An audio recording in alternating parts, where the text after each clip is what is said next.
जय हिंद। नमस्कार दोस्तों, आपके अपने online institute target with Manish Mehra पर आप सभी दोस्तों का स्वागत है। दोस्तों, आज इस वीडियो में बात करेंगे वन रक्षक मॉडल पेपर की। और ये मॉडल पेपर हूबहू जैसा आपको एग्ज़ाम हॉल में मिलने वाला पेपर है, उसी के अकॉर्डिंग इस पेपर को सिलेबस के मद्देनज़र रखते हुए इस पेपर को तैयार किया गया है। तो यहाँ आप देखेंगे 4 भागों में इस पेपर को, और एक ही वीडियो में ये पूरा पेपर आज इसको सॉल्व करेंगे। जैसे बात करेंगे अपन सामान्य ज्ञान की, तो सामान्य ज्ञान का 50 क्वेश्चन आपको एग्जाम में मिलने वाले हैं पेपर में। भाग ब तो सामान्य मानसिक अभियोगिता यानी कि तर्क शक्ति, तो तर्क शक्ति के आपको मिलेंगे 25 क्वेश्चन। उसके बाद में भाग स परिणात्मक अभिरुचि, ये यहाँ पर मिलेंगे आपको 15 क्वेश्चन। कंप्यूटर के आपको मिलेंगे 10 क्वेश्चन। ये टोटल 100 क्वेश्चनों का पेपर है। 100 क्वेश्चनों के पेपर की इस वीडियो में हम बात करेंगे। तो लेते हैं स्टेप बाय स्टेप। भाग अ को पहले देखते हैं यहाँ पर। तो भाग अ के अंदर आप देखेंगे 50 क्वेश्चनों को। तो भाग अ को हम सबसे पहले देखते हैं यहाँ पर, और एग्जाम में आपको भाग अ ही देखने को मिलेगा सबसे पहले। भाग अ के अंदर जैसे पहला क्वेश्चन है यहाँ पर, राजस्थान सरकार स्कूली बच्चों को कौन सी नई पद्धति से पढ़ाने की तैयारी कर रही है। तो राजस्थान सरकार सरकारी स्कूली बच्चों को कौन सी नई पद्धति से पढ़ाने की तैयारी कर रही हैं। जैसे प्रैक्टिकल पद्धति के माध्यम से, तो नहीं भाई, प्रैक्टिकल पद्धति के माध्यम से नहीं। वीडियो के माध्यम से, तो बिल्कुल राइट है दोस्तों, वीडियो के माध्यम से पढ़ाने की जो तैयारी कर रही हैं। तो ऑप्शन नंबर यहाँ पर बी राइट हो जाएगा। नेक्स्ट क्वेश्चन है, आईसीसी के नए अध्यक्ष के रूप में चुने गए। तो आईसीसी के नए अध्यक्ष जो किसे अभी नियुक्त किया गया है, तो पहला ऑप्शन है ग्रेग बार्कले। तो यहाँ पर पहला ही ऑप्शन यहाँ पर राइट हो जाएगा, ग्रेग बार्कले। यहाँ पर इनको बनाया गया है आईसीसी के नए अध्यक्ष। ऐसे ही क्वेश्चन मिलने वाले हैं भाई एग्जाम में, हूबहू पेपर है ये। मानव विकास सूचकांक 2020 में कौन सा देश शीर्ष पर रहा। तो मानव विकास सूचकांक 2020 में कौन सा देश यहाँ शीर्ष पर रहा, तो हम बात करेंगे नॉर्वे की। नॉर्वे यहाँ पर शीर्ष स्थान पर रहा है।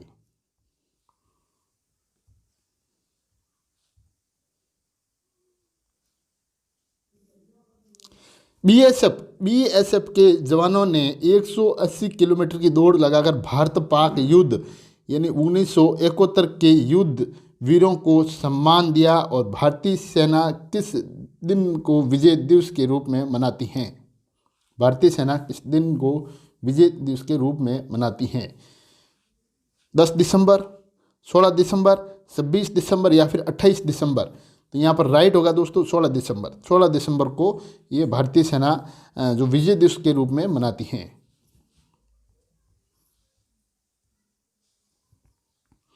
राज्य में प्रारंभ की गई इंदिरा गांधी मातृत्व पोषण योजना यानी इंदिरा गांधी मातृत्व पोषण योजना के लिए सत्य कथन आपको बताना है कि इसके लिए सत्य कथन कौन सा है। अभी ये योजना केवल टीएसपी क्षेत्र के ही जिलों में लागू की गई है, तो ये राइट है दोस्तों।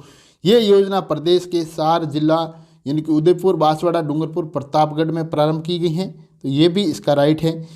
योजनागत लाभार्थी महिलाओं को 6,000 रुपये की आर्थिक सहायता दे हैं इस योजना के अंतर्गत, तो ये भी राइट है।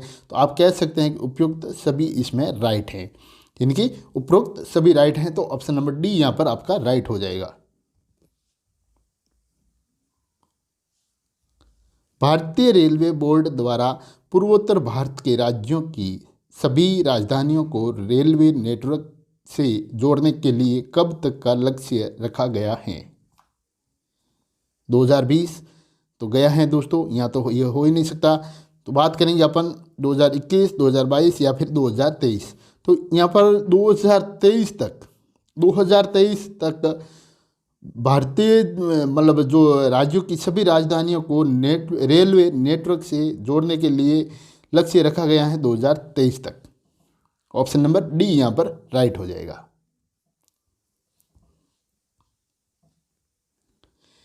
एशियाई फुटबॉल परिसंघ 2022 में आयोजित होने वाले महिला एशियाई कप की मेजबानी किस देश को सौंपी गई है। यानी कि एशिया फुटबॉल परिसंघ ने जो एक कार्यभार सौंपा है किसी देश को जो कार्यभार है कि 2022 में आयोजित होने वाले महिला एशिया कप की जो मेज़बानी है वो कार्यभार के रूप में किस देश को सौंपी है? कब होगा ये 2022 को होने वाला है। तो भारत, इसमें भारत यानी कि पहला ही ऑप्शन यहाँ पर राइट हो जाएगा, भारत इसकी मेज़बानी करेगा। ये किसने सौंपी है? तो एशियाई फुटबॉल परिसंघ ने, यानी कि 2022 में जो महिला एशियाई कप की जो मेज़बानी करेगा वो करेगा भारत देश। कर्नाटक, तेलंगाना या फिर आंध्र प्रदेश। तो दोस्तों यहाँ पर आंध्र प्रदेश यहाँ पर राइट होगा, ऑप्शन नंबर डी, यानी कि आंध्र प्रदेश के राज्यपाल ने यहाँ 3 राजधानियों से संबंधित विधेयक को मंजूरी प्रदान की है, आंध्र प्रदेश के राज्यपाल ने। भारत के पहले चीफ ऑफ डिफेंस स्टाफ बने, तो भारत के पहले चीफ ऑफ डिफेंस स्टाफ कौन बने?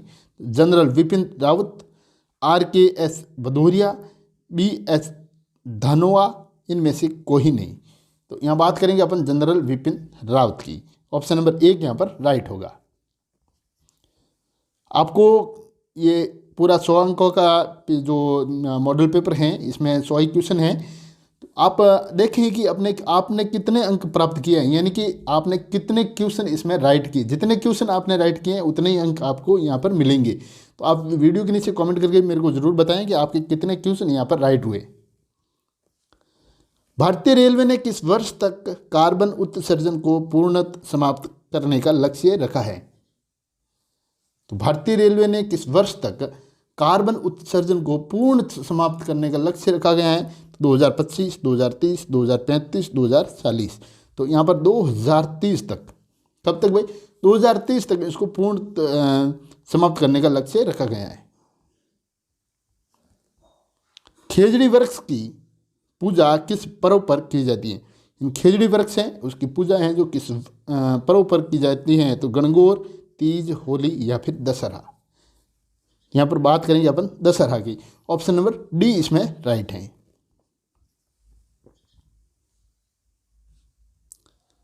बुढ़ादित्य सूर्य मंदिर अवस्थित है, यानी कि बुढ़ादित्य सूर्य मंदिर अवस्थित है तो कहाँ पर? तो डीडवाना, डींग, बिगोद या फिर देसूरी। तो यहाँ बात करेंगे अपन बिगोद की, ऑप्शन नंबर सी यहाँ राइट है।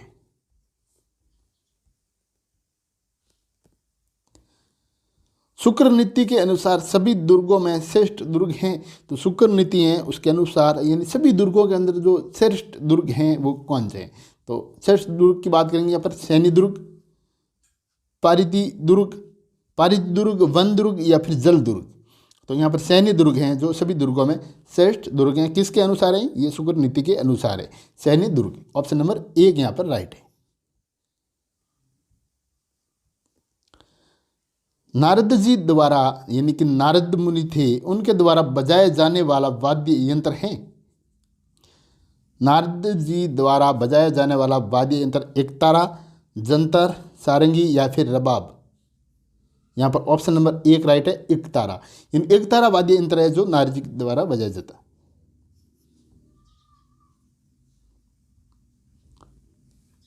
सही युग्म को साटिए। तो सही युग्म को अपने को यहाँ पर साटना है, जो सही युग्म है वो। आप जब क्वेश्चन में देखते हैं कि युग्म को पहचानिए, सुमेलित कीजिए, जो सुमेलित नहीं है ऐसा भी, यानी कि क्वेश्चन घुमा फिरा के कैसे भी आपको पूछ सकता है। तो यहाँ आपको पूछा गया है सही युग्म को साटिए। तो सही युग्म को साटिए, जैसे शिकारी नृत्य हैं तो ग्रासिया, तो नहीं। सही युग्म कह रहा है ये गैर नृत्य है, ये भील नहीं। मादल नृत्य, ग्रासिया, बिल्कुल राइट, ऑप्शन नंबर सी यहाँ पर इसमें राइट होगा दोस्तों, ऑप्शन नंबर सी राइट है। असत्य कथन को पहचानिए, यानी कि असत्य कथन इसमें से कौन सा है उसको आपको पहचानना है असत्य कथन को। तो रामदेव जी ही एकमात्र ऐसे लोक देवता के रूप में प्रसिद्ध हुए जो स्वयं कवि भी थे। यहाँ पर कह रहा है असत्य कथन को पहचानना है, तो असत्य कथन को यहाँ पर पहचानना है। तो यहाँ पर ये भी राइट है, एक राइट है। तो रामदेव जी के यात्रियों को जातरू कहा जाता है, ये भी राइट है, बी भी राइट है। इनके रामदेव जी के मंदिरों को देवरा कहा जाता है, तो ये भी राइट है। तो यहाँ पर देखें आप, ऑप्शन नंबर ए राइट है, बी भी राइट है और सी भी राइट है। तो इनमें से कोई ही नहीं, तो ये इनमें से कोई ही नहीं है, असत्य कोई नहीं है, सभी सत्य हैं। यहाँ पर सभी कथन सत्य हैं। तो ऑप्शन नंबर डी यहाँ पर राइट हो जाएगा। निम्नलिखित में से असत्य कथन को छांटिए। तो निम्नलिखित में से असत्य कथन यहाँ पर कौन सा है उसको आपको छांटना है। तो जैसे बात करेंगे अपन, इसमें भी असत्य कथन कह रहा भाई, बल्लू पोट्री मूलत पर्शिया ईरान की देन है। ध्यान रखें, बल्लू पोट्री मूलत पर्शिया ईरान की देन है, तो ये राइट है दोस्तों। सटापटी का कार्य, क्या भाई, सटापटी का कार्य बीकानेर व अजमेर में किया जाता है, तो ये भी राइट है। मुकेश लगाने का कार्य, मुकेश लगाने का कार्य शेखावटी व जयपुर में किया जाता है, तो ये भी राइट है। टेराकोटा में निर्माण हेतु मिट्टी को 800 डिग्री के ताप पर पकाया जाता है, तो ये भी राइट है। यहाँ पर ये भी इसमें राइट माना जाएगा। तो ऑप्शन यानी कि ये सभी राइट सत्य कथन है। क्या सभी सत्य हैं, सभी सत्य हैं। तो देखें आप इसमें जैसे अभी कूट लिया गया यानी से, तो केवल सार तो नहीं, केवल 2 व 3 तो नहीं, सी केवल 2 नहीं, कोई नहीं, तो कोई भी यहाँ पर असत्य कथन नहीं है, यानी कि सभी कथन सत्य हैं। तो ऑप्शन नंबर डी यहाँ पर राइट हो जाएगा। निम्नलिखित कथनों में से सत्य कथन को छांटिए। तो निम्नलिखित क्वेश्चन ऐसे ही आने वाले हैं, ऐसे ही क्वेश्चन मिलने वाला है। आपने जो देखा है जो ग्राम विकास अधिकारी का पेपर पिछला, तो उसमें टोटल क्वेश्चन ऐसे थे, लगभग 70% क्वेश्चन ऐसे पूछे गए उसमें। निम्नलिखित कथनों में से सत्य कथन को छांटिए। तो जालोर दुर्ग के प्रथम शाके का जो वर्णन कानड़देव प्रबंध ग्रंथ में मिलता है। सत्य कथन बताना है आपको, तो यहाँ पर देखें आप, तो ऑप्शन नंबर 1 यहाँ पर सत्य है। क्या है भाई, ठीक है। गोरा हट जा राज लोकगीत भरतपुर दुर्ग से संबंधित है, तो ये भी राइट है। समुद्रगुप्त द्वारा राजस्थान के प्रथम विजय स्तंभ का निर्माण बयाना भरतपुर में करवाया गया, तो ये भी राइट है। लॉर्ड लेक का जो वाटरलू यानी कि लोहागढ़ दुर्ग भरतपुर को कहा गया है, तो ये भी राइट है। तो यहाँ पर आप बात करेंगे 1 2 3 4 यानी कि सभी ऑप्शन यहाँ पर राइट हैं। सत्य कथन को छांटिए, यानी कि सभी कथन यहाँ पर सत्य हैं। तो देखिए पहला कूट में दिया गया है केवल 2 व 3, केवल 1, केवल सी नहीं, सभी ऑप्शन नंबर डी में है। देखें आप, सभी कथन सत्य हैं, तो यहाँ पर सभी कथन यहाँ पर सत्य हो जाएंगे। सही युग्म को छांटिए। सही युग्म इसमें से कौन सा है उसको छांटना है। तो अग्नि नृत्य बीकानेर से संबंधित है, तो बिल्कुल राइट है भाई, अग्नि नृत्य बीकानेर। डांडिया नृत्य मारवाड़ का है, तो ये भी राइट है। तो गिद्ध नृत्य शेखावटी, तो ये भी राइट है, गिद्ध नृत्य शेखावटी का है। तो उपरोक्त सभी राइट हैं यहाँ पर, उपरोक्त सभी यहाँ पर राइट हैं। खोज एवं संवर्धन करने और उनका समन्वित विकास करने के उद्देश्य से स्थापित संस्थान है, तो ललित कला अकादमी जयपुर नहीं, जवाहरलाल केंद्र जयपुर ये भी नहीं, तो भारतीय लोक कला मंडल बिल्कुल राइट है दोस्तों। ऑप्शन नंबर सी यहाँ पर राइट है, भारतीय लोक कला मंडल उदयपुर। तो इसकी जो स्थापना हुई ना, यानी कि भारतीय लोक कला मंडल उदयपुर की जो स्थापना की गई थी, इनकी स्थापना की गई थी 1952 के अंदर। कब की गई थी? 1952 में इसकी स्थापना हुई थी। ऑप्शन नंबर सी यहाँ पर राइट है।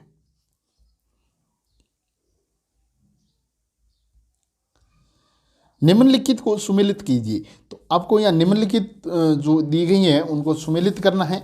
तो जैसे यहाँ सुमेलित करेंगे तो नदी है एक तरफ, तो यहाँ नदियाँ हैं और यहाँ पर हैं उनके उद्गम स्थल, इनकी कौन सी नदी कहाँ से निकल रही है, बस इनको सुमेलित करना है। तो साबी नदी दोस्तों, साबी नदी निकलती हैं ये सेवर पहाड़ियों से ही निकलती है, तो इसका तो ये राइट है। साबी नदी सेवर पहाड़ियाँ राइट है। काकनी नदी, तो काकनी नदी निकलती हैं यहाँ पर कोटड़ी पहाड़ियों से। कहाँ से निकलती हैं? काकनी नदी कोटड़ी पहाड़ियों से निकलती हैं। और बाण गंगा निकलती है बैराट की पहाड़ियों से। किसकी भाई? बैराट की पहाड़ियों से निकलती है। और कांतली निकलती है खंडेला की पहाड़ियों से। कांतली खंडेला की पहाड़ियों से निकलती हैं। तो यहाँ पर थोड़ी व्याख्या भी मैंने की है यहाँ पर, तो आप व्याख्या को भी देखें। जैसे बात करें अपन राजस्थान के अफवाह तंत्र की, तो राजस्थान के अपवाह तंत्र को 3 भागों में बांटा गया है। कितने भागों में भाई? राजस्थान के अपवाह तंत्र को यहाँ पर 3 भागों में बांटा गया है। पहला भाग है आंतरिक अपवाह तंत्र, दूसरा है अरब सागरीय अपवाह तंत्र, तीसरा है बंगाल की खाड़ी का अपवाह क्षेत्र। तो यहाँ पर देखिए, जैसे आप साबी नदी, तो साबी नदी मैंने आपको बताया है कि सेवर की पहाड़ियाँ ये जयपुर में है। और ठीक है, काकनी नदी यानी कि कोटड़ी, ये कोटड़ी कहाँ है भाई? तो जैसलमेर है इसका उद्गम स्थल। बाणगंगा की बात करें तो ये बैडाट की पहाड़ियों से इसका उद्गम स्थल माना जाता है। और कातली नदी है ये खंडेला सिक्कर, यहाँ पर इसका उद्गम स्थल है। दोस्तों वीडियो अच्छा लगा है तो लाइक ज़रूर कीजिएगा और अपने दोस्तों के साथ शेयर इसको ज़रूर कीजिएगा। और हाँ, वीडियो तो शेयर और लाइक करना ही है अगर अच्छा लगता है आपको तो। और चैनल पर पहली बार विजिट किया है तो चैनल को सब्सक्राइब और बेल आइकन को प्रेस करना ना भूलें। निम्न में से कौन सा पाकिस्तान का एक जिला राजस्थान की अंतर्राष्ट्रीय सीमा पर स्थित नहीं है? यानी कि ये पाकिस्तान के जिले हैं जो राजस्थान की अंतर्राष्ट्रीय सीमा पर स्थित नहीं है। ठीक है ना? हाँ, नहीं का कहना भाई, इसमें से एक ऐसा जिला है जो ये राजस्थान के साथ बॉर्डर नहीं बना रहा है, यानी कि इसकी सीमा पर स्थित नहीं है, वो जिला यहाँ पर आपको बताना है। और जब हम जैसे इनकी तो बात करें तो ये देखें आप, तो बहावलपुर तो बिल्कुल हैं भाई, बावलपुर हैं, और खैरपुर ये भी हैं, मीरपुर भी हैं, सीमा पर स्थित हैं। ठीक है, लेकिन ये लाइलपुर ये राजस्थान की सीमा के साथ अपनी सीमा नहीं बनाता, यानी कि राजस्थान के अंतर्राष्ट्रीय बॉर्डर पर ये सीमा स्थित नहीं है। ठीक है ना? लाइलपुर ये पाकिस्तान के सभी ज़िले हैं। फिर थोड़ी और अगर बात करें तो जैसे पाकिस्तान के 9 ज़िले हैं ना, पाकिस्तान के यहाँ पर बात करेंगे पाकिस्तान के 9 ज़िले जो हैं अंतर्राष्ट्रीय सीमा बनाते हैं अपने भारत के साथ। ठीक है ना? इनमें से जो बात करेंगे जैसे पंजाब प्रांत के जो बहावलपुर, रहीम खारपुर या फिर बायलपुर, तथा सिंध प्रांत के कोटकी, चुकूल, खैरपुर, संदर, अमरकोट व थारपाकर, इसमें ये 9 ज़िले शामिल हैं।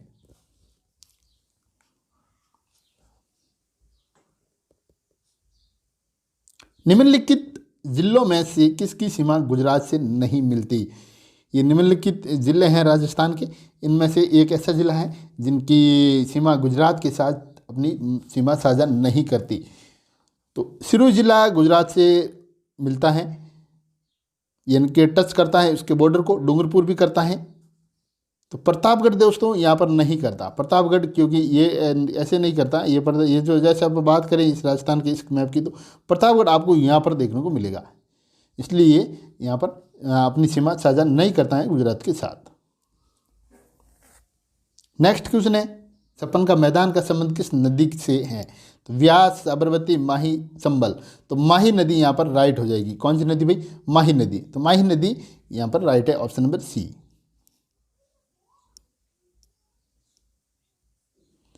राजस्थान के अरावली प्रदेश में राज्य के कुल कितने जिले सम्मिलित किए गए हैं?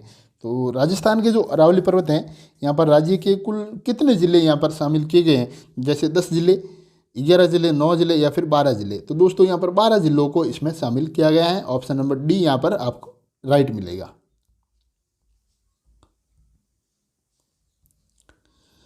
राजस्थान में होने वाली वर्षा के लिए उत्तरदायी ग्रीष्मकालीन मानसून पवनें किस महासागर से आती हैं? बहुत ही अच्छा क्वेश्चन है, बार बार एग्जाम में भी पूछा जाता है ये क्वेश्चन। तो यहाँ बात करेंगे अपन राजस्थान में जो वर्षा यानी कि दक्षिण पश्चिमी मानसून हवा से जो वर्षा होती है, किससे होती है भाई? ये दक्षिण पश्चिमी मानसूनी हवाओं से ये वर्षा होती है। ये दक्षिण पश्चिमी मानसून हिंद महासागर से उत्पन्न होकर ये दो शाखाओं में एक तो ये बंगाल की खाड़ी की शाखा और एक होती है ये अरब सागर की शाखा के रूप में ये अपने राज्य यानी कि राजस्थान के अंदर ये प्रवेश करती हैं। तो ऑप्शन नंबर 1 इसका राइट है, हिंद महासागर।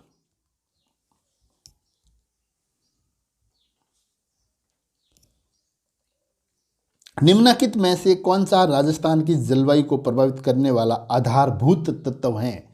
इनके निम्नलिखित में से ये राजस्थान की जो जलवायु को है वो प्रभावित करने वाला आधारभूत तत्व इसमें से कौन सा है? तापमान, वनस्पति, समुद्र से दूरी या समुद्र तल से ऊंचाई। तो यहाँ पर सही ऑप्शन होगा ऑप्शन नंबर सी यहाँ पर राइट है, समुद्र से दूरी। किससे भाई? समुद्र से दूरी।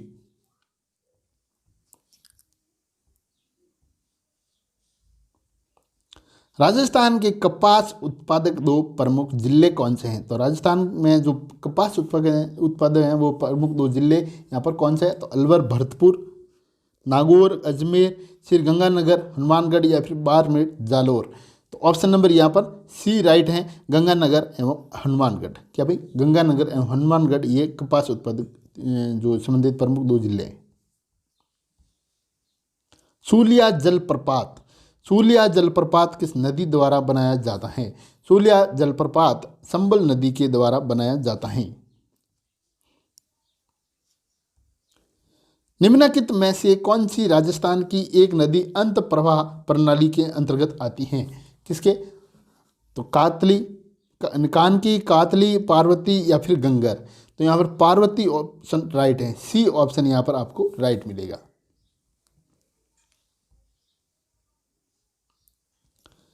राज्य में कृषि संपदा आधारित उद्योग स्थापित करने के उद्देश्य से रिको द्वारा कितने फूड पार्क स्थापित किए गए हैं?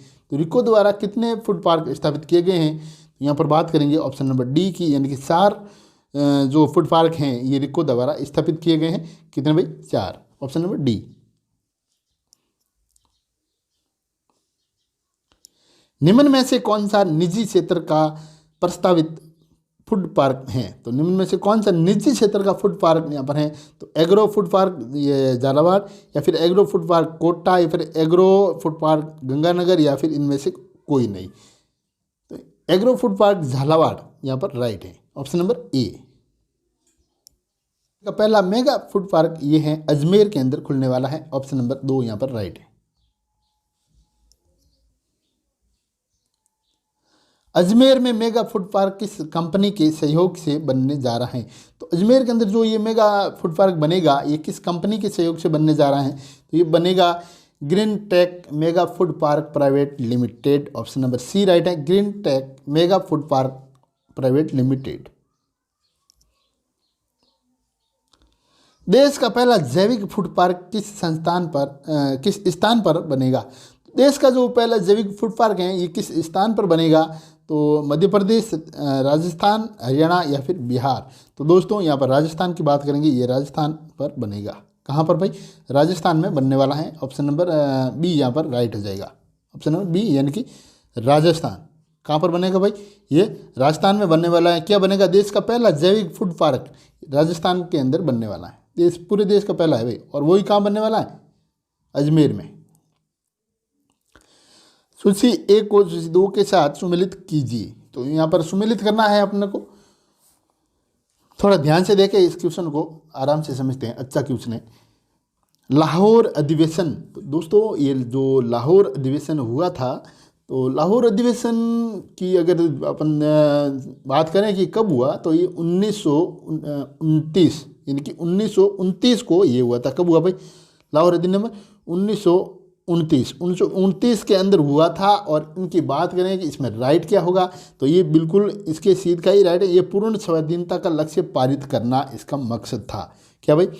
ये एकदम सुमेलित हैं, ठीक है, यानी कि सुमेलित करना है इसको, तो ये सुमेलित अपने आप ही सुमेलित हैं। तो बेलगांव अधिवेशन, तो बेलगांव अधिवेशन की यहाँ पर बात करें तो बेलगांव अधिवेशन हुआ था, ये बेलगांव अधिवेशन हुआ था 1924 को। कब हुआ था भाई? ये सन 1924 को हुआ था। और बेलगांव अधिवेशन यानी कि अध्यक्षता महात्मा गांधी को। क्या भाई? बेलगांव अधिवेशन की जो अध्यक्षता की थी वो महात्मा गांधी ने की थी, और ये 1924 के अंदर हुआ था। इसके बेलगांव का यानी कि सी यहाँ पर राइट करेंगे अपन इसमें, ठीक है। फिर लखनऊ अधिवेशन, तो लखनऊ अधिवेशन जो हुआ था वो हुआ था दोस्तों, लखनऊ अधिवेशन हुआ था 1916 में। कब हुआ था भाई? 1916 के अंदर लखनऊ अधिवेशन हुआ था, और ये हुआ था कांग्रेस तथा मुस्लिम लीग में समझौता लखनऊ अधिवेशन के दौरान, ठीक है। ये इसका ऑप्शन नंबर बी यहाँ पर राइट होगा, सी का। गुवाहाटी अधिवेशन, तो गुवाहाटी जो अधिवेशन हुआ था ये होता 1926 के अंदर हुआ था। और ये जो गुवाहाटी अधिवेशन हुआ था 1926 में, खादी पहनना आवश्यक बनाया गया इस अधिवेशन के दौरान। तो आप यहाँ पर जैसे सुमेलित करने का हमको बोला गया है, तो यहाँ पर पहले का करेंगे आप 1, फिर 3, फिर यहाँ पर 2 हो जाएगा, फिर 4 हो जाएगा। ये इस प्रकार से सुमेलित किया गया है।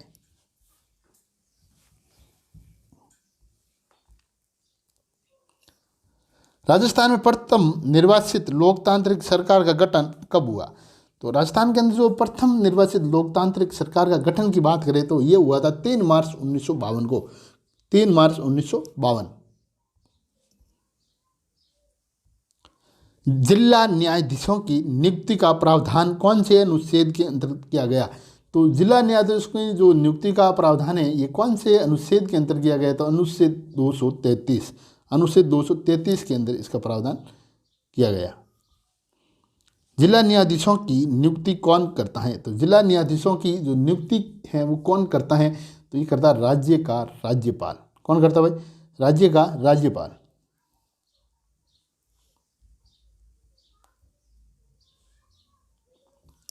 किन वर्षों में संभागीय पद को समाप्त और पुनः स्थापित किया गया था? इनकी समाप्त किया और उसके बाद पुनः स्थापित किया गया था, ये किन वर्षों के ये बात है? समाप्त करने वाला वर्ष और इस पुनः स्थापित करने वाला वर्ष इसमें कौन सा है? तो जैसे 1962 में ये समाप्त हुआ था, यानी कि समाप्त कर दिया था, 1987 में इसे पुनः स्थापित किया गया था। ऑप्शन नंबर 1 यहाँ पर राइट है। ऐसी कौन सी धातु हैं जिसको पानी में डालने पर आग पकड़ लेती हैं? ऐसी कौन सी वो धातु हैं जिसको पानी में डालते हैं तो वो आग पकड़ देती हैं? तो सोडियम, ऑक्सीजन, कार्बन या फिर मैग्नीशियम। सोडियम दोस्तों, सोडियम को जब यानी कि सोडियम धातु को पानी में डालते हैं तो वो आग पकड़ने लगती हैं। दिया सिलाई में कौन से फास्फोरस का उपयोग किया जाता है? तो दिया सिलाई में यानी कि कौन से फास्फोरस का उपयोग यहाँ पर किया जाता है? तो बात करेंगे अपन लाल फास्फोरस, पीला फास्फोरस, नीला फास्फोरस या फिर हरा फास्फोरस। तो लाल फास्फोरस का यहाँ पर प्रयोग किया जाता है। ऐसी कौन सी धातु हैं जिसको हाथ में लेने पर पिघल जाती हैं तथा गलना कम होता है, तथा गलनांक कम होता है? तो यहाँ पर बात करेंगे गैलियम। क्या भाई? गैलियम धातु की। ऑप्शन नंबर 1 यहाँ पर राइट होगा।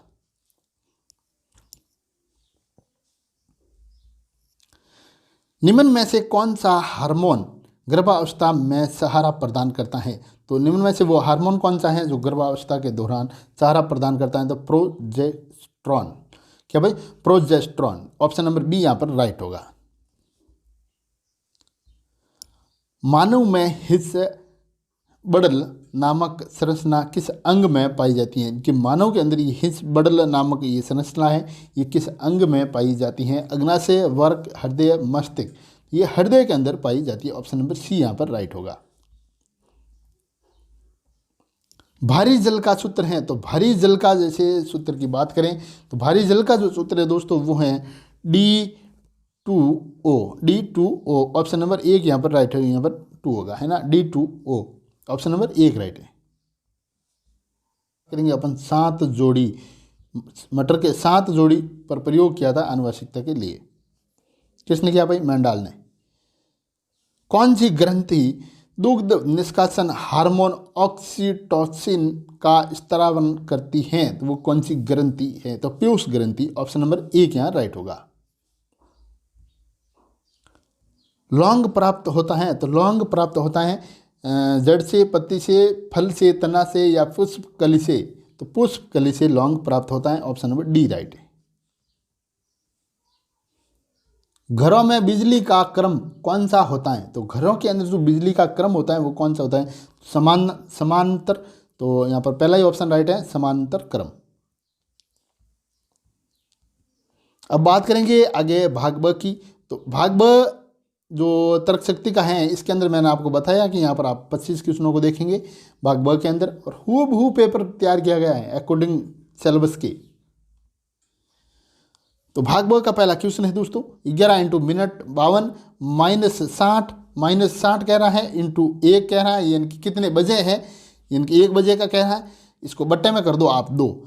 जब बट्टे में 2 करेंगे तो आपको यहाँ पर प्राप्त होगा, इनको जब सॉल्व करेंगे आप तो जैसे 572 -60 बट्टे 2, 572 -60 बट्टे 2, तो 572 में से आप जब 60 को माइनस करेंगे तो आपको प्राप्त होगा 512। तो 512 बट्टे 2 करेंगे तो यहाँ पर हो जाएगा 256। कितना भाई 256।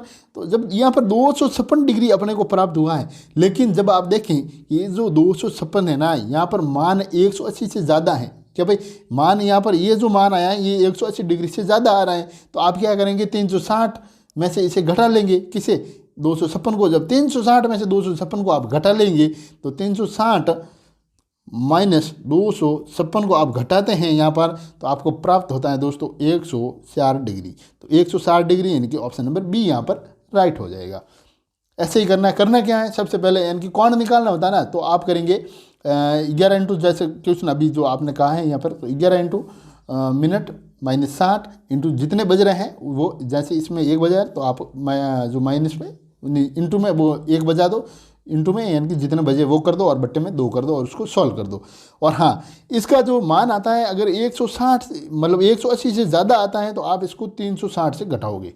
ये बात आपको ध्यान रखनी है। क्या भाई मान जब 180 से ज़्यादा आ जाए, या फिर अगर आप मान 180 से कम आता है तो आप 180 से ही घटाओगे, नहीं तो फिर आपको 360 से इसे घटाना होगा, जैसे अभी हमने घटाया है। निम्नलिखित आरेख का अध्ययन करें और प्रश्न का उत्तर दे। कितने लोग सभी भाषाओं को जानते हैं? तो कितने लोग सभी भाषाओं को जानते हैं, जैसे आप इसमें देखें चित्र के अंदर, तो देखें चित्र को ध्यान से देखें दोस्तों, चित्र को ध्यान से देखेंगे आप तो कितने लोग हैं जो सभी भाषाओं को जानते हैं। तो ऑप्शन नंबर देखें सी राइट नहीं होगा क्या, 175 लोग हैं जो सभी भाषाओं को यहाँ पर जानते हैं। देखें आप चित्र को देखें ध्यान से, 175 लोग सभी भाषाओं को जानते हैं भाई।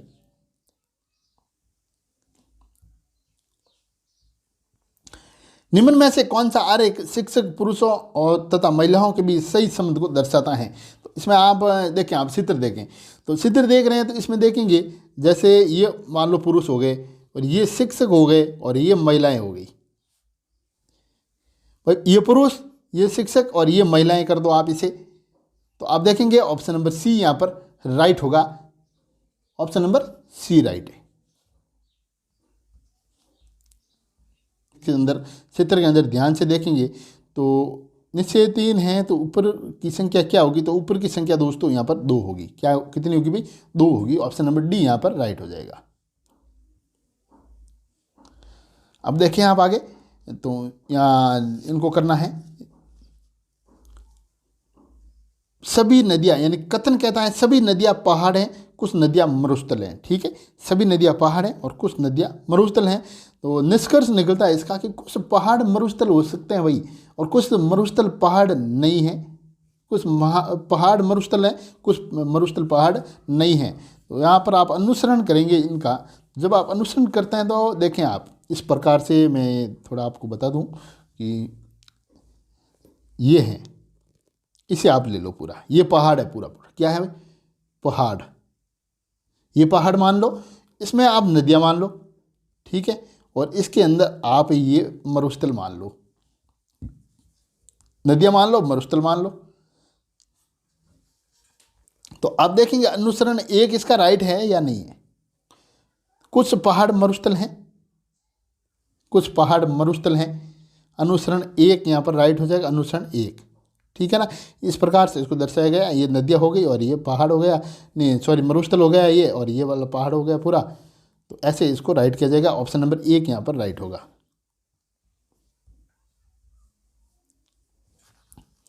कथन कहता है सभी आदमी घोड़े हैं, सभी घोड़े हाथी हैं। ठीक है, तो फिर निष्कर्ष कहता है इसका कि एक आदमी हाथी हैं, एक हाथी आदमी है, एक आदमी हाथी है, एक हाथी आदमी है।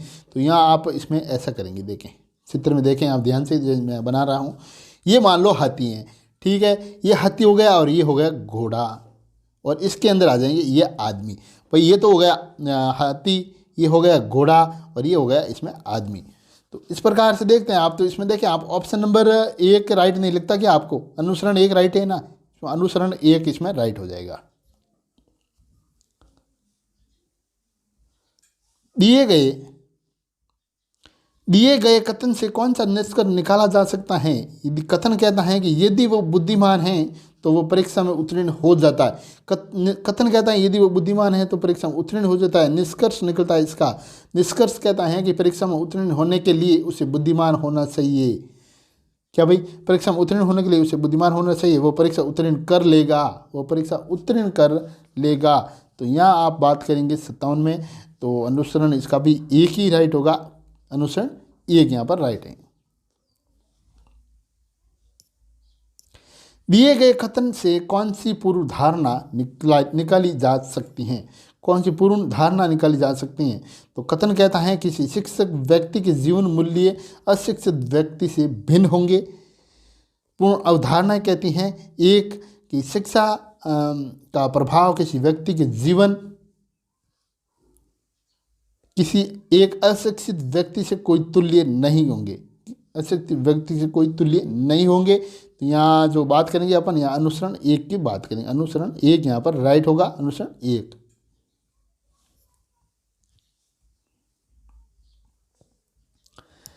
जैसे आप इसमें चित्र देखें, आकृति को देखें आप अगर ध्यान से, तो आकृति को देखने पर आपको लगता है कि यहाँ पर कि जैसे आप देखते हैं कि प्रत्येक जो अगली आकृति में जो चित्र जो वर्णामत यानी कि 90 डिग्री ये जो घूम रहा है, कितना भाई, ये 90 डिग्री जो चित्र घूम रहा है, एवं ये जो मतलब 0 डिग्री ये चिन्ह लगने जो अगले खाने में जो ये दक्षिणावर्त घूम रहा होता है, चित्र को ध्यान से देखें आप, घूम रहा होता है, तो यही क्रम ये जारी रहेगा, इसका यही क्रम जारी रहेगा। और स्थान पर जो यानी कि यहाँ पर आप करेंगे कि इसके स्थान पर जो आता है वो उत्तर आकृति यानी कि बी आएगी, क्या भी आएगी, उत्तर आकृति बी यहाँ पर आ जाएगी।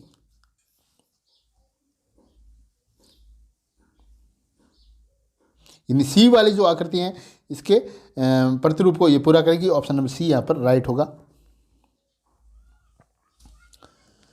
यहाँ पर देखें आप चित्र को देखें, ध्यान से देखें, यदि आप दर्पण को देखते हैं और ए बी पर रखा हो, तब ये जो प्रश्न में दी गई आकृति का प्रतिबिंब विकल्प डी में दी गई आकृति के समान ही आपको दिखेगा। तो ऑप्शन नंबर डी यहाँ पर राइट हो जाएगा। यहाँ देखें आप इस आकृति में, देखें इस आकृति में बात करेंगे अपन विकल्प बी की। तो आप विकल्प बी यानी कि देखें आप ऑप्शन नंबर बी को देखें, आप ऑप्शन बी को आप ध्यान से देखेंगे तो आकृति में प्रश्न आकृति निहित है भाई, बिल्कुल देख लीजिए आप, लग रहा है इसमें 63 नंबर है। तो 63 नंबर में दोस्तों डी राइट हो जाएगा, यहाँ पर 63 नंबर के अंदर डी राइट है।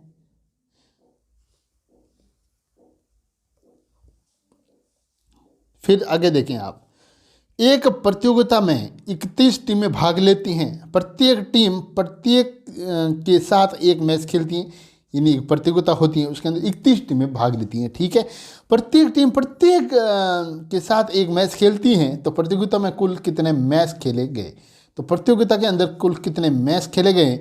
जब आप यहाँ पर n-1 का जब फॉर्मूला यहाँ आप लगाते हैं, यानी कि n-1/2 बराबर हो ये 31 जो क्वेश्चन में दे रखा है, 31-1/2, 31-1/2 करेंगे आप, तो 31-1/2 करेंगे, तो 31-1 करने पर आपको प्राप्त होगा, जैसे 31-1 तो हो जाएगा 30 भाई, 30 हो जाएगा। तो इंटू में यहाँ पर आप 30 लिखेंगे, तो बट्टे में यहाँ पर 2 लिख देंगे, बटे में यहाँ 2 लिखेंगे। तो आप जब इसे सॉल्व करेंगे तो ये सॉल्व हो जाएगा, जब सॉल्व इसे करेंगे तो ये कट जाएगा 15 बार, और 31-15 कितना होता है भाई, 31-15 को जब आप 31 × 15 करते हैं तो 31 × 15 करने पर जैसे आपको प्राप्त होता है 5 के 5, फिर 5 और ये 6 और ये 4, यानी कि 465। तो 465 इसमें राइट, यानी कि ऑप्शन नंबर सी यहाँ पर राइट होगा।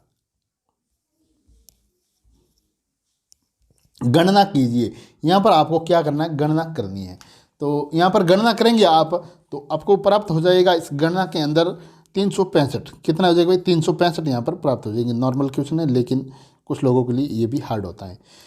अब देखें आप इसमें ADEIJNSP बराबर क्या होगा, तो SP बराबर क्या होगा, तो आप जैसे AE, मैं पूरा 1 मिनट थोड़ा आपको समझाऊँ यहाँ पर, तो आप यहाँ पर करेंगे A, यहाँ पर करेंगे D, ठीक है। फिर यहाँ पर करेंगे आप E, यहाँ पर करेंगे I, यहाँ पर करेंगे आप J, यहाँ पर करेंगे N, यहाँ पर करेंगे P और यहाँ पर करेंगे आप S। तो अब बताना है आपको कि यहाँ पर कितना आएगा। तो आप देखें जब इन दोनों के बीच में जब बात करें तो इन दोनों के बीच में +4 आता है, क्या भाई, +4 आता है, यहाँ पर +4 4 और इनके बीच की बात करें तो +5 आता है। क्या +5 आता है, तो यहाँ पर +5 तो यहाँ भी +5 आएंगे। देखिए इनके बीच में यहाँ +6 तो यहाँ भी +6 जोड़ने पर n के बाद में +6 करने पर s प्राप्त होता है आपको, और यहाँ j के बाद में +6 प्राप्त मतलब 6 करने पर आपको प्राप्त p होता है। तो मेरे प्यारे दोस्तों यहाँ पर आप जब 7 करेंगे प्लस, यानी कि s के बाद में 7वां अक्षर x आता है और p के बाद में 7वां अक्षर यहाँ पर w आता है, तो आप कह सकते हैं कि WX। तो WX दोस्तों किसके अंदर है, तो WX यानी कि ऑप्शन नंबर डी राइट है भाई, ऑप्शन नंबर डी यहाँ पर राइट है। क्वेश्चन कैसे भी दे दे, बस आपको उसको लगाने का थोड़ा तरीका आना चाहिए, आप अच्छा से क्वेश्चन कर सकते हैं। फिर है यहाँ पर नेक्स्ट है 12:1726 समानुपात 8 कितने होंगे। तो यहाँ पर कितने होंगे ये आपको यहाँ पर बताना है। तो देखें आप 12 का क्यूब करके -2 करें, आप 12 का क्यूब करके -2 करेंगे। 12 दोस्तों 12 का क्यूब -2 करने पर आपको प्राप्त होता है 1726। आप खुद भी इसे निकाल कर देखें तो आप 1726 कर पाएंगे। उसी प्रकार आपको करना 8 का क्यूब करके -2 कर देंगे आप, तो कितना प्राप्त हो जाएगा। 8 का क्यूब करके -2 करने पर कितना प्राप्त होता है, इसका जो राइट ऑप्शन है वो है 510, यानी कि 510 आपको यहाँ पर प्राप्त हो जाएगा। जैसा हुआ है वो है +4 -4 +6। जब आप इसके अंदर ऐसे बढ़ोतरी करते हैं अंकों में तो आपको ये चीज़ मिल जाएगी। उसी प्रकार आपको इसमें करना है, तो आप करेंगे यहाँ पर +4 करने पर आपको r प्राप्त होता है, यानी कि n के बाद में 4 प्राप्त, n के बाद में +4 यानी कि n के बाद में +4 यानी कि गिनेंगे आप तो कौन सा प्राप्त होगा, तो r। फिर -r o के बाद में o से पहले -r करेंगे तो यहाँ पर k मिल जाएगा। फिर s के बाद में +6 करेंगे तो यहाँ पर आपको y मिल जाएगा। कितना मिल जाएगा भाई, y मिल जाएगा। तो RKY किसके अंदर है, तो RKY ऑप्शन नंबर सी यहाँ पर राइट है। मुर्गी अनुपात पिंजरा, यानी कि मुर्गी पिंजरा तो खरगोश किस में रहेगा, तो मुर्गी पिंजरा तो खरगोश किस में रहेगा, तो खरगोश माद के अंदर रहेगा। ऑप्शन नंबर सी राइट है, खरगोश का माद होगा। को पहचानना है विषम पद। देखें आप यहाँ विषम पद की बात जब करें तो 143, तो 143 773 633 और 253 यानी कि यहाँ पर विषम पद कौन सा है वो आपको यहाँ देखना है। तो विषम पद की बात करें तो ये जो जैसे 253 की बात कर लो, 473 की बात कर लो और 143 की बात कर लो, इन सब की आप इनकी बात करते हैं तो ये दोस्तों ये जो तीनों संख्या है ना ये 11 से विभाज्य है। क्या है भाई, ये 11 से बिल्कुल विभाज्य संख्या है। लेकिन बात करेंगे अपन 633 की, तो 633 11 से विभाज्य संख्या यहाँ पर नहीं है। क्या 633 11 से विभाज्य संख्या नहीं है, बाकी ये तीनों 11 से विभाजित होने वाली संख्या हैं। तो यहाँ पर विषम संख्या कौन सी हो जाएगी भाई, 633 यानी कि ऑप्शन नंबर सी यहाँ पर राइट हो जाएगा, ऑप्शन नंबर सी। यहाँ देखें आप शेरनी कुतिया घोड़ी हिरण, शेरनी कुतिया घोड़ी हिरण, तो ऑप्शन नंबर इसमें तो सीधा ही दिख रहा है कि ऑप्शन नंबर डी यहाँ पर राइट होगा। निम्नलिखित प्रश्न में शब्दों को शब्दकोश में आने वाले क्रम के अनुसार लिखें। इनकी शब्द को शब्दकोश के अनुसार आने वाले क्रम के अनुसार लिखें। तो आप यहाँ पर लिखेंगे, ये 5 आपको दे रखे हैं, तो आप सबसे लिखेंगे पहले, सबसे पहले क्या होता है फर्स्ट, क्या होता है भाई, सबसे पहले लिखेंगे फर्स्ट, यानी कि यहाँ 4 नंबर भाई फर्स्ट आ गया। फर्स्ट के बाद में आप लिखेंगे फर्स्ट, तो फर्स्ट लिखेंगे तो यहाँ पर आ जाएंगे। देखें आप फर्स्ट लिखेंगे तो यहाँ फर्स्ट आ जाएगा 1 नंबर पर, ठीक है। फर्स्ट के बाद में लिखेंगे आप फिस्ट, यानी कि 3 नंबर। फिर आप फ्लोर लिखेंगे इसके बाद में, यानी कि 5 नंबर। क्या भाई, इसके बाद में आप 5 नंबर लिखेंगे और इसके बाद में तो 2 नंबर आ ही जाएगा फ्रोन, यानी कि 4 1 3 5 2। इस प्रकार से ऐसे क्वेश्चनों को लगाते हैं। तो 4 1 3 5 2 किसके अंदर है, तो यह ऑप्शन नंबर सी राइट हो जाएगा। सार्थक क्रम है, तो सार्थक क्रम है यहाँ पर कौन सा वो सार्थक क्रम है उसको हमको देखना है। यहाँ देखेंगे समायोजन, बोध, स्कीम निर्माण, समावेश, अनुभूति। तो यह अनुभूति को आप पहले लेते हैं यानी कि 5 नंबर अनुभूति। अनुभूति के बाद में आ जाएगा बोध यानी कि 2 नंबर पर। बोध के बाद में आ जाएगा समावेश, तो 4 नंबर पर आ जाएगा। उसके बाद में देखें आप इसकी निर्माण आ जाएगा ये 3 नंबर पर। तो और यह समायोजन यानी कि 1 नंबर पर। तो 5 2 4 3 1, तो ऑप्शन नंबर सी यहाँ पर राइट हो जाएगा। ए बी से छोटा है लेकिन सी से लंबा है। भाई ए बी से छोटा है लेकिन सी से लंबा है। डी ए से छोटा है लेकिन सी से लंबा है। और ई बी से छोटा है लेकिन ए से लंबा है। तो सबसे छोटा व्यक्ति यहाँ पर कौन है? तो सबसे छोटा व्यक्ति यहाँ पर कौन है? तो सबसे छोटा व्यक्ति की यहाँ पर बात करेंगे अपन। तो सबसे छोटा व्यक्ति है दोस्तों ऑप्शन सी यहाँ पर राइट है। तो सबसे छोटा हो जाएगा सी। क्या? सी सबसे यहाँ पर छोटा है।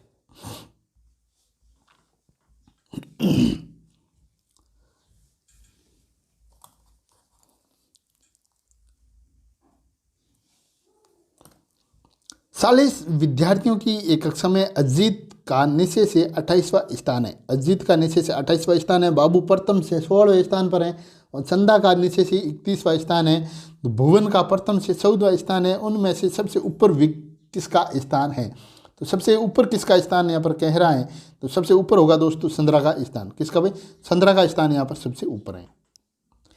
अभी देखेंगे आप भाग स प्रेरणात्मक अभिरुचि। तो प्रेरणात्मक अभिरुचि के आपको 15 क्वेश्चन इस पार्ट में देखने को मिलेंगे। तो पहला क्वेश्चन है दोस्तों यहाँ पर कि वह छोटी से छोटी संख्या क्या है जिसमें 2 जोड़ दे तो योगफल 36, 45 और 50 से लगभग पूर्णतः विभाजित हो जाएंगे।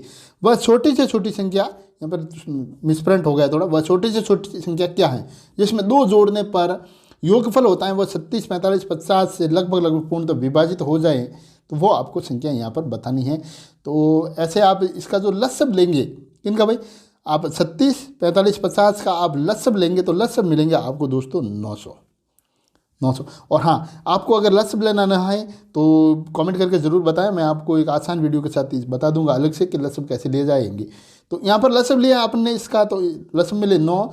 तो यहाँ पर बात करें अपन के 2 जोड़ने पर योगफल जो पूर्ण वो विभाजित होता है, तो आप बात करेंगे यहाँ पर -2 की। तो -2 यहाँ पर आप करेंगे तो आपको प्राप्त होगा 898। कितना हो जाएगा भाई? 898 आपको प्राप्त होगा। तो 898 यानी कि ऑप्शन नंबर सी यहाँ पर राइट है। ऐसे क्वेश्चन इसी प्रकार से लगाए जाते हैं। 9 संख्याओं का औसत 50 है। 9 संख्या है उसका औसत 50 है। यदि प्रथम 4 संख्याओं का औसत 52 तथा अंतिम 4 संख्याओं का औसत 49 हो तो 5वीं संख्या यहाँ पर कौन सी होगी? तो 5वीं संख्या यहाँ पर कौन सी होगी? तो आप क्या करेंगे, जो 9 संख्याओं का औसत 50 है तो दोस्तों 50 × 9, 50 × 9 करेंगे, फिर माइनस, फिर 4 × 52 प्लस 4 × 49 आप करेंगे ऐसे इसको। तो इसको आप जब सॉल्व करते हैं तो आपको प्राप्त होता है 450। 450 - 404 बराबर होता है 46। तो ऑप्शन नंबर बी यहाँ पर राइट हो जाएगा। कितना? ऑप्शन नंबर बी राइट है। एक वर्ताकार तार जिसकी त्रिज्या 28 सेंटीमीटर, एक वर्ताकार तार है दोस्तों जिसकी त्रिज्या है वो 28 सेंटीमीटर हो तो काट कर वर्गाकार रूप दिया जाता है। तो वर्ग का विकर्ण ज्ञात करना है यहाँ पर। तो वर्ग का विकर्ण आपको यहाँ पर ज्ञात करना है। ये मैं थोड़ा बड़ा क्वेश्चन रह जाएगा तो आपको मैं बोर्ड पे समझाऊंगा ऐसे क्वेश्चनों को। तो जैसे वर्ग की अपन त्रिज्या, तो वर्ग की जो दोस्तों त्रिज्या होती है मैं आपको थोड़ा बता दूं ताकि आप इसे सॉल्व कर सकें। तो वर्ग की त्रिज्या होती है वो होती है 2πr। वर्ग की त्रिज्या 2πr मान लो। और वर्ग की परिधि देख लेते हैं आप। तो वर्ग की परिधि है 4 × 1 भुजा, 4 × 1 भुजा वर्ग की परिधि है भाई ये। फिर बात करेंगे अपन जो 2πr जो बराबर होता है ना 4 × भुजा होता है। उसके बाद करेंगे अपन क्या करेंगे यहाँ पर, तो आप कर लेना 22 जो ये 2πr है यानी कि 2 × 22/7 जो अब आर कितना कह रहा है यहाँ पर 28 कह रहा है। तो आप 28 कर लो आर को। जब आप 28 कर देंगे चलो पूरा कर ही लेते हैं। तो देखें आप 2 × 22/7 × ये जो त्रिज्या है ना आर वो ये 28 है। जब आप इसे बराबर में आ जाएगा 4 × भुजा बराबर में 4 × भुजा आ जाएगी यहाँ। तो भुजा कितनी है भाई? तो भुजा सार इंटू भुजा, तो भुजा है यहाँ पर, भुजा आपको प्राप्त हो जाएगी 44 सेंटीमीटर। कितनी भुजा हो जाएगी? 44 सेमी। तो वर्ग का विकर्ण, तो वर्ग का विकर्ण हो जाएगा यानी कि 2 वर्ग इंटू भुजा। भुजा तो यहाँ पर बात करेंगे अपन 44 इंटू 2 सेंटीमीटर। कितनी हो जाएगी भाई?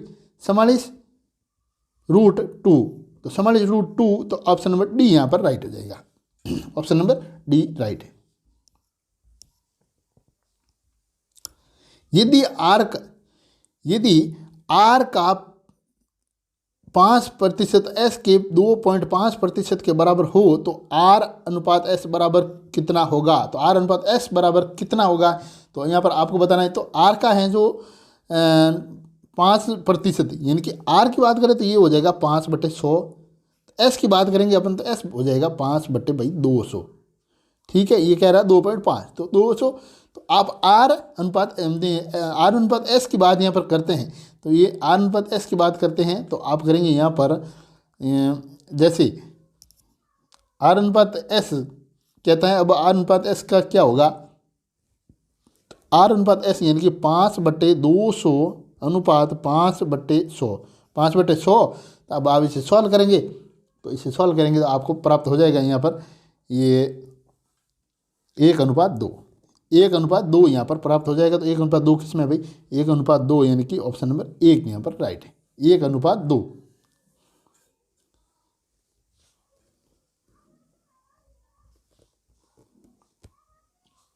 नेक्स्ट क्वेश्चन है, किसी कार्य के 1/4 भाग को 16 व्यक्ति 12 दिनों में पूरा करते हैं।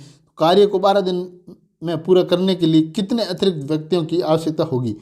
किसी कार्य के 1/4 भाग को 16 व्यक्ति 12 दिनों में पूरा करते हैं, यानी कि 1/4 भाग को ये पूरा करते हैं, लेकिन उस कार्य को 12 दिन में पूरा करने के लिए अतिरिक्त कितने व्यक्तियों की आवश्यकता यहाँ पर पड़ेगी? तो अतिरिक्त व्यक्तियों की जो आवश्यकता पड़ेगी यहाँ पर, तो वो पड़ेगी दोस्तों, इनमें से कोई नहीं राइट होगा इसका, इनके ऑप्शन नंबर डी यहाँ पर राइट होगा। क्योंकि यहाँ पर जो जैसे इसका जो आंसर आ रहा है वो आ रहा है 48, इसका आंसर आ रहा है 48, इसमें है नहीं कहीं भी 48 इसका आंसर आएगा।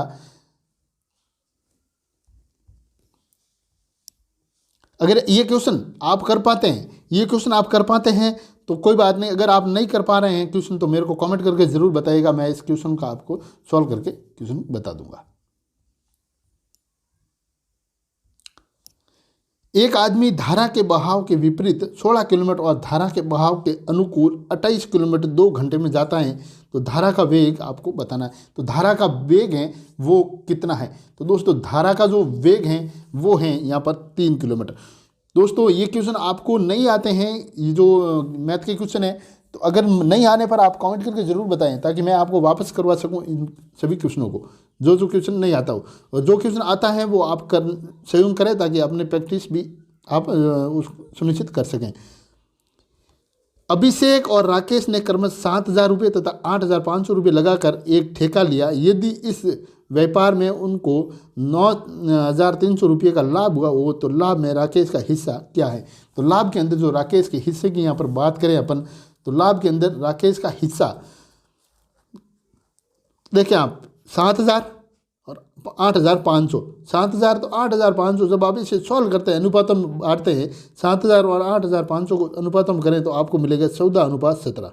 क्या भाई? 14:17 यहाँ पर आपको प्राप्त होगा। और राकेश का जो अब हिस्से की बात करें यहाँ पर, तो राकेश के हिस्से की बात करें तो सबसे पहले आप अनुपातों के जो यहाँ पर योग करते हैं, तो योग में आपको प्राप्त होगा 31। कितना? 31 हो जाएगा।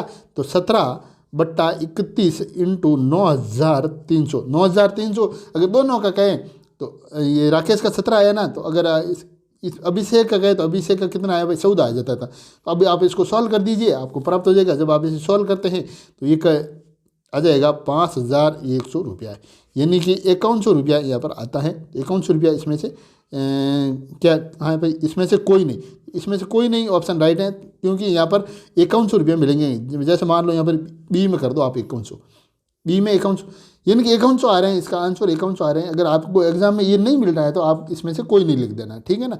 इनकी 5100 यहाँ पर राइट हो जाएगा। तो राकेश के हिस्से की बात करें तो राकेश का हिस्सा होगा इसमें से 5100 रुपये।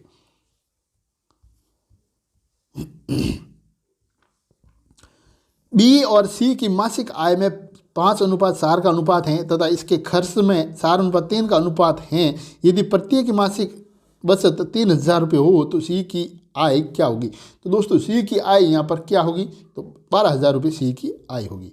कितना हो जाएगी, 12,000 सी की आय हो जाएगी। विद्यार्थियों की औसत आयु 16 वर्ष है तथा उनके औसत आयु में कितने वर्ष की वृद्धि की जाए जब 36 वर्ष का एक अध्यापक विद्यार्थियों के समूह में शामिल हो जाए। तो 36 वर्ष का एक जो विद्यार्थियों के समूह में शामिल हो जाए, तो यहाँ बात करेंगे अपन 2 वर्ष की। ऑप्शन नंबर डी यहाँ राइट है। दैनिक बिक्री होती है 2100 रुपये। आशीष अपनी वस्तु को 15% लाभ पर बेचता है और उसकी दैनिक बिक्री होती है 345 रुपये। तो निशान की दैनिक आय और आशीष की दैनिक आय से कितनी अधिक हैं, इनकी आय जो कितनी अधिक हैं वो आपको यहाँ पर निकालनी है। तो इनकी आय जो हैं 55 रुपये उनसे अधिक हैं। कितने हैं भाई, 55 रुपये उनसे अधिक हैं। ऑप्शन नंबर सी यहाँ पर राइट हो जाएगा। 5 आम और 4 संतरे का मूल्य 3 आम और 7 संतरे के मूल्य के बराबर हैं, तो 1 आम और 1 संतरे के मूल्य का अनुपात क्या होगा। तो 1 आम और 1 संतरे का अनुपात क्या होगा, तो यहाँ पर जब आप अनुपात निकालते हैं, जैसे 5 आम प्लस 4 संतरे बराबर होता है 3 आम प्लस 7 संतरे, तो आप करेंगे 2 आम बराबर 3 संतरे, तो आम बट्टे संतरे तो 3/2। कितने भाई, 3/2 यानी कि 3:2। 3:2 इसमें राइट है, 3/2 ऑप्शन नंबर सी राइट है। साधारण ब्याज की दर से ब्याज धन का 5 वर्षों में स्वयं का 1/4 हो जाता है, तो वार्षिक ब्याज की दर क्या होगी। तो वार्षिक ब्याज की दर आपको है यहाँ पर निकालनी है। वार्षिक ब्याज की दर यहाँ पर क्या हो जाती है, तो वार्षिक ब्याज की दर की जो बात करें अपन यहाँ पर, तो x/4 × 100 कर देंगे आप, तो यह इसकी जो दर निकल के आ जाएगी और इनमें से कोई नहीं इसका आंसर आएगा, यानी कि वो जो आंसर आने वाला वो इसमें से नहीं है।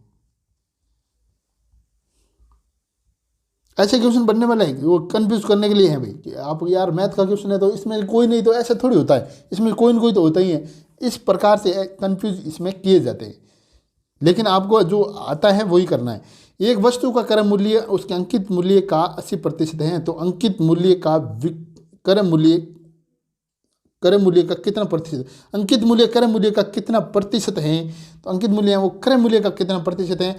तो ऐसे क्वेश्चनों में जब प्रतिशत मान आप जैसे बात करेंगे, तो जिसके बारे में पूछा जाए, यानी जिसके बारे में पूछा जाए उसको तो लिखे ऊपर, और जिसके संदर्भ में पूछा जाए उसको लिखे यहाँ पर नीचे, और यहाँ पर इंटू में आप करें 100, इंटू में आप 100 करेंगे तो आपका जो क्वेश्चन है वो सॉल्व हो जाएगा। यानी कि 100 जब आप ऐसे करते हैं तो इसको 100/80 इंटू